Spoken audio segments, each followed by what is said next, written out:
As I think about the fact that a lot of people now think I'm a shoe.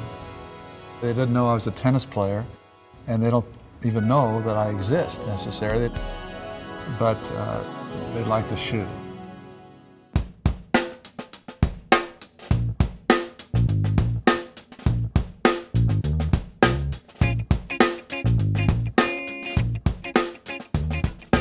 Before the white sneaker became so popular that a lot of people forgot where it draws its name from, it was something entirely different. Let me explain. The story of the sneakers we are all wearing right now started in the late 18th century London. Back then, there wasn't even a way to tell the left shoe from the right, but one thing was for certain: they had a high rubber sole to keep the feet dry and away from water. Because of this high rubber sole, the shoes came to be known as plimsolls. This borrowed term comes from the demarcation line of how deep a boat can be sunk in water before it's in danger of sinking. Around that same time, the US rubber company came out with a very similar design, which they named Keds. The Keds had a more comfortable Brazilian rubber sole with a canvas top. By 1917, these shoes entered mass production and people started calling them sneakers. They were so silent that you couldn't hear the wearer approaching, therefore the term sneakers. In today's time, a mere 100 years later, the white sneaker is a staple of everyone's wardrobe. It's hard to estimate how many pairs are produced every year, as not all manufacturers release their numbers of sales. But Nike, Adidas, and Under Armour sell around 1.5 billion pairs of sneakers per year, in the US alone.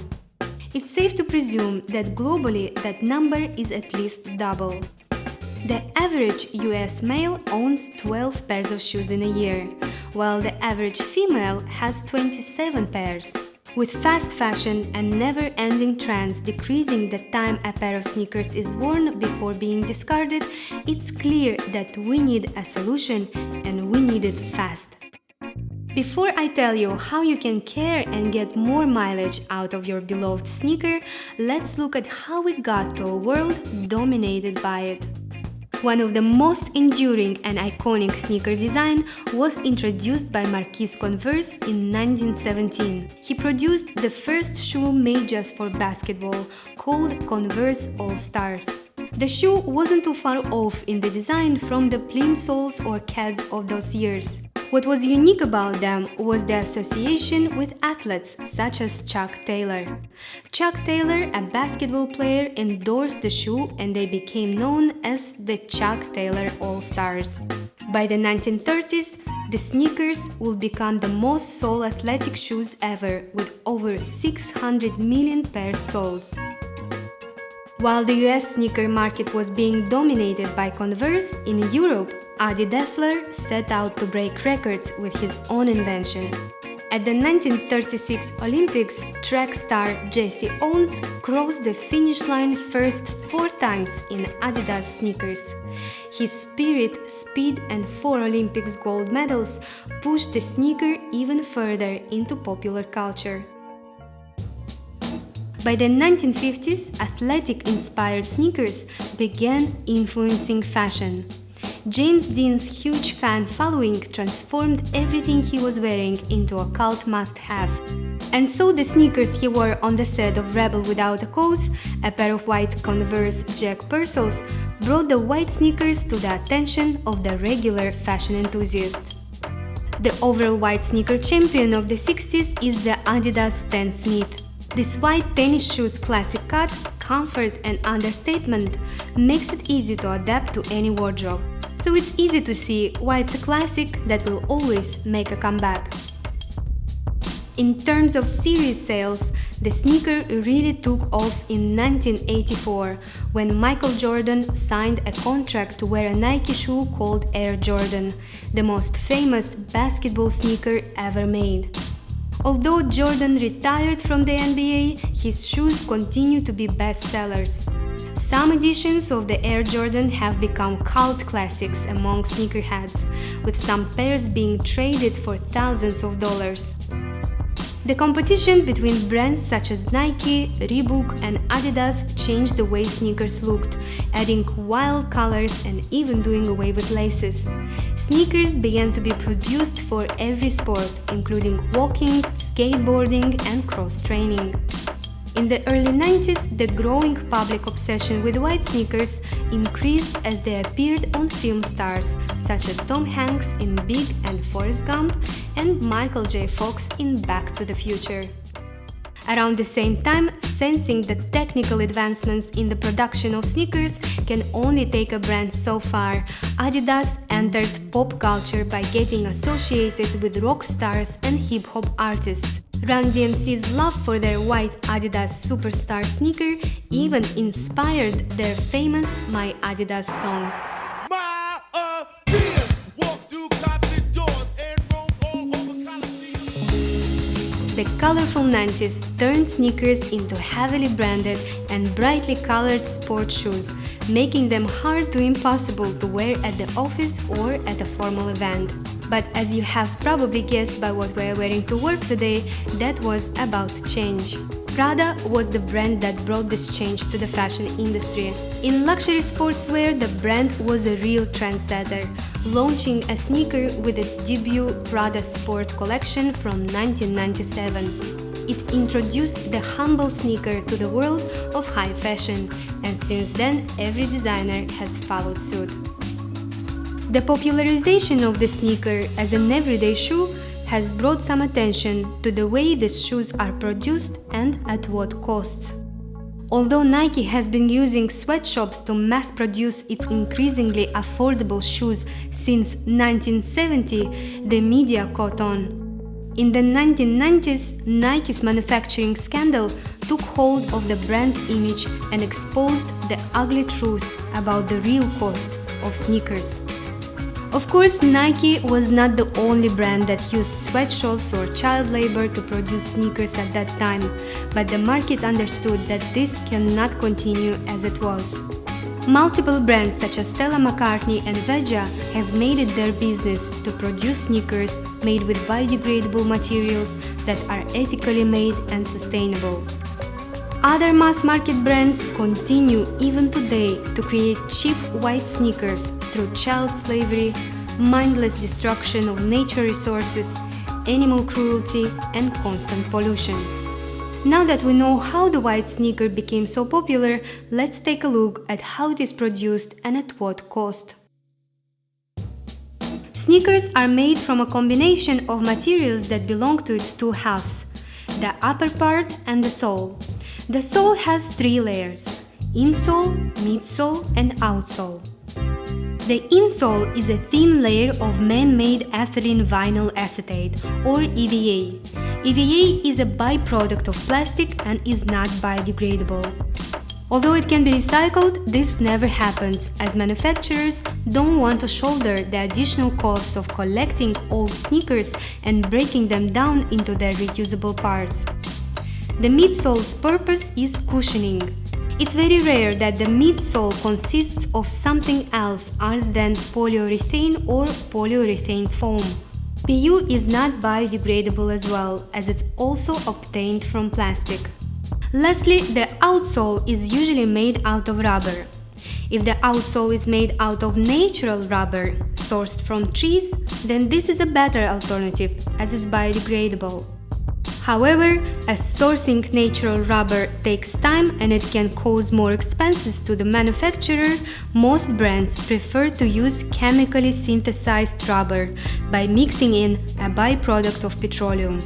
You can think of this as a softer car tire, in both the way it acts and in the way it will be forever present in landfills, as it will not biodegrade. The average sneaker is made out of around 20 different pieces. This means that the materials used in its production can vary from metal to plastic, synthetics, leather, and so on. One of the most problematic materials is leather. If you would like to learn more about how leather is produced, please take a look at this video. The short story is that leather is produced through animal cruelty and is treated with hard chemicals that cause workers cancers. The tanning process, which brings natural leather its flexibility, takes a lot of chemicals and water waste. The combination of these two turn rivers around the tanning factories into some of the most environmentally dangerous ecosystems in the world. It leads to the death of vegetation, animal and human life as well. Most recently, brands like Adidas have tried to cut down on these unsustainable manufacturing processes by recycling ocean plastic or 3D printing their sneakers. Both options come with a high label price and are only sought after by early adopters or collectors, not the mass market.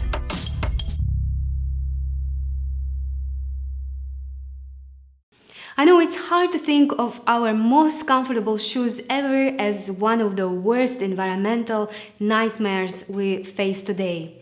But there are some things that we can do right now to wear them for good. And first of all, be kind on yourself. Your past purchases are in the past and nothing can change that.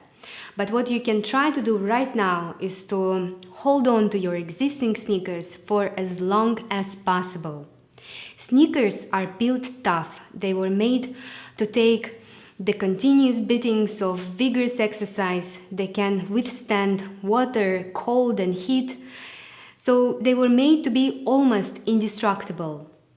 So here is what you can do right now to hold on to your sneakers for longer.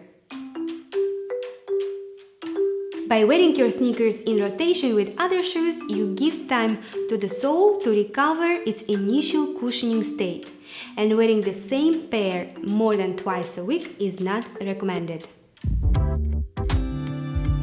If you would like your sneakers to maintain their original design as much as possible, consider stuffing them with dry paper when you are not wearing them. You can also put them in a cloth bag or keep them in a dry, dark place. It might happen that you get caught in the rain every now and then, but don't go out wearing your sneakers when it's raining or snowing. Do not machine dry them. It's better to just wipe them dry and put a few packs of silica gel inside them. You can also use some types of water repellent substances that will make sure they stay dry for longer. There are multiple solutions to bringing your white sneakers back to their original color. The hardest part to maintain is the sole of the shoe, and there is a bunch of whitening products for this purpose as well. For example, Mr. Clean's Magic Eraser comes to mind now. Most likely the first part of the sneaker that is going to give out is the sole. You can actually purchase original soles off eBay or other online stores. Then take your sneakers to your local repair service and see what can be done. If you provide them with a replacement sole, it's actually quite easy to fix. Or if you have, for example, two pairs of sneakers that are both in need of major repairs, see if your local repair service can turn them into a new pair. Most charities will accept old sneakers if they are still wearable. However, chances are that if you got the most of your sneakers by doing all of the above, it's just time to recycle them. Nike has a recycling program that accepts all brands of sneakers. They turn them into a material called grind, and 60% of that material is then used to make new apparel, also basketball courts, running yards, and other surfaces. And lastly, if you absolutely have to buy a new pair of sneakers, know that there are sustainable alternatives out there. More and more brands use vegan leather made from plants, mushroom and cork. They also find a way to incorporate natural rubber and other nature materials that ensure that the sneaker will not populate landfills for thousands of years to come. There are already billions of pairs in these landfills. Let's not add more. And now I have some questions for you. What is your favorite sneaker and how long did it last you? And how did you make it last so long? Let's discuss it in the comments and learn from each other. I hope you liked this video and found it interesting and useful. And if you did, please press like and don't forget to share it with your friends.